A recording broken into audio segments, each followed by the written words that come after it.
for making it happen. Thank you. We should never stop talking about what we saw because your eyes do not deceive you. Already the contortions to explain what we have seen are happening. We watched Elon Musk throw up twice what was a Nazi symbol. Twice. And you had the ADL come out and say no, that they come out and defended it and poo-pooed and said it wasn't so.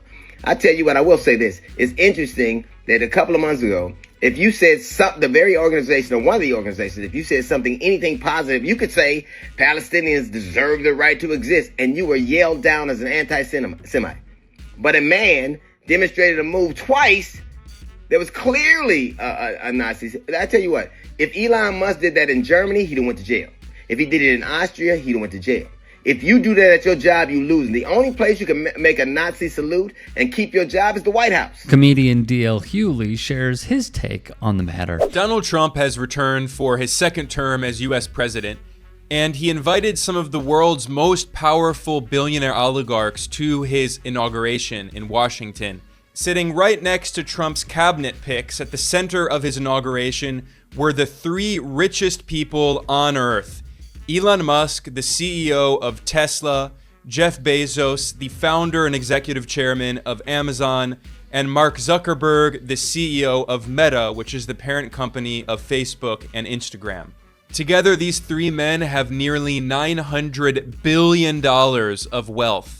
They could be seen on video chatting alongside Sundar Pichai, who's the billionaire CEO of Google and its parent company Alphabet. And yet what we saw at Donald Trump's inauguration was very clear through his actions. Who gets the front row seats? The oligarchs, of course. It's clear where the lines are drawn. Policymakers are the stooges who simply serve one purpose: carry out the policy these men concoct and get a small donation in your favor. Those wealthy men, those wealthy white men, they bought in.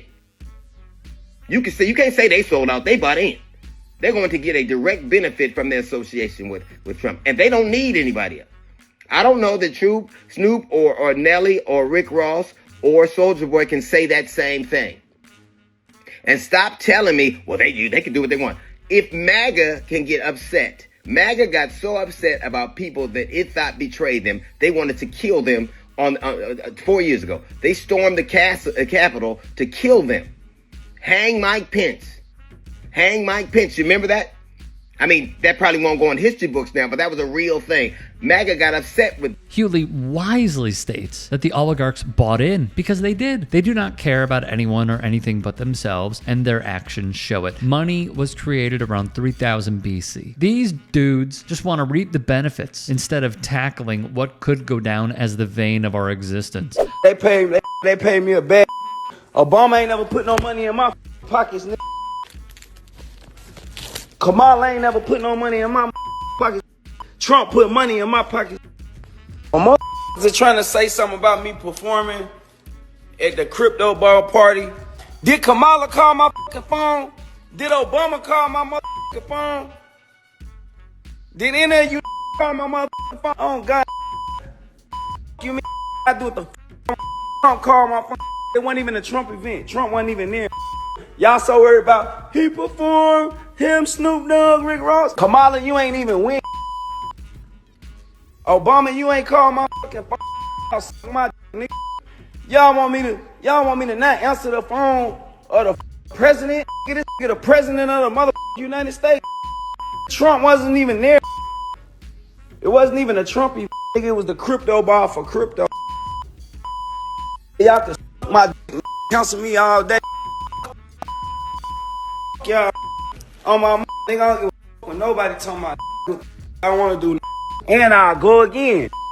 Talking about I will surprisingly give credit here. At least Soulja Boy was honest about it. Truly, Nelly wasn't. Snoop's been silent. Rick Ross lied and said he wasn't performing when he did. At least Soulja Boy was blunt about his intentions. I do think it's interesting that there were more black people genuflecting and rapping in front of him and performing for him than he will ever put in front of their cabinet. He'll never put them in the cabinet. And you ever notice you never hear them yell DEI when a black person is rapping, singing, dancing, jumping, or running, because that's our province. They only say DEI when you encroach where white men should go. They only say DEI when you do something they think only they have the right to do. So it's never DEI when you're doing what you're supposed to do. When you're DJing and being Snoop and DJing a party, they ain't gonna get mad. That's what you're supposed to do. Try to lead, then it's DEI. Try to be a doctor or an airplane pilot, or try to be a president, or try to be a senator. Hear the calls of DEI. But not when you DJ and rap and dance and run. That's what they expect you to do. That's a mic drop if I've ever seen one. But there's more. It's not just going to be that. I mean, when Americans see deportations or repatriations happen, they're going to be like, thank you. When they see the border closed, they're going to say, this is what I voted for. When they see peace starting to break out again around the world, they're going to be like, this is the stability that we were asking for. Daddy's back. And that's what you're going to see. This is Florida Congressman Byron Donalds. He is a shill for MAGA and Trumpism because it launched his career. Matter of fact, propelled it. Many had no clue who this guy was until he licked Trump's boots. For a grown man to say this, though, beyond pathetic. There were more black people who performed from him and genuflected in front of him yesterday than will ever be in his cabinet in any significant position.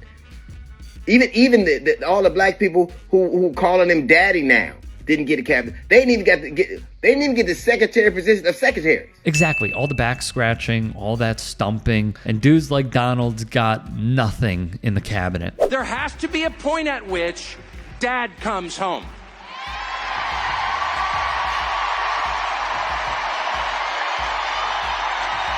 Yeah, that's right. Dad comes home. And he's pissed. Dad is pissed. He's not vengeful. He loves his children. Disobedient as they may be, he loves them. Because they're his children, they live in his house. But he's very disappointed in their behavior. And he's gonna have to let them know. He's gonna have to get to your room right now and think about what you did. And when dad gets home, you know what he says? You've been a bad girl. You've been a bad little girl and you're getting a vigorous spanking right now. And no, it's not gonna hurt me more than it hurts you. No, it's not. I'm not gonna lie. This is gonna hurt you a lot more than it hurts me. And you earned this. You're getting a vigorous spanking because you've been a bad girl. He's talking about Trump taking the White House again. Just to be clear, since I know MAGA does not read, there are leaked documents from the Dominion lawsuit showing how much this man hates Trump. A lot of them do, but they see him as an accelerant to leading a rich life. To the MAGA folks, if y'all are out there, you're getting played. They do not care about you. They whisper sweet nothings for your support. It's time to leave this party and unite the working class. By the way, on the distractions of Snoop, Rick Ross, Soulja Boy, and Nelly. So let's be clear. We are a tribal nation. They want people who they find a kinship with to be loyal, and they get to decide what the parameters of that loyalty is. You can't bite the hand that feeds you and then get mad that they're angry. You can't say, I'm going to do something that the people who supported me for a long time don't like and then have a residency in Vegas. You can't do that and have an album. You can't do that and have a party or concert. I tell you what, here's the way I'll leave it. If MAGA can get mad at the people they thought were disloyal, surely have the right to get mad at the people they think are disloyal. Hey, I appreciate you watching. Now, if you can, please do become a channel member by going to youtube.com/TYTsports and clicking the join button. If that's too much for you, you can just go to tyt.com/join to become a member. It helps all of us out here at the Young Turks and keeps our network afloat. In addition, you could follow me on my socials on Twitter, Instagram, and TikTok. Appreciate the love. Have a great day.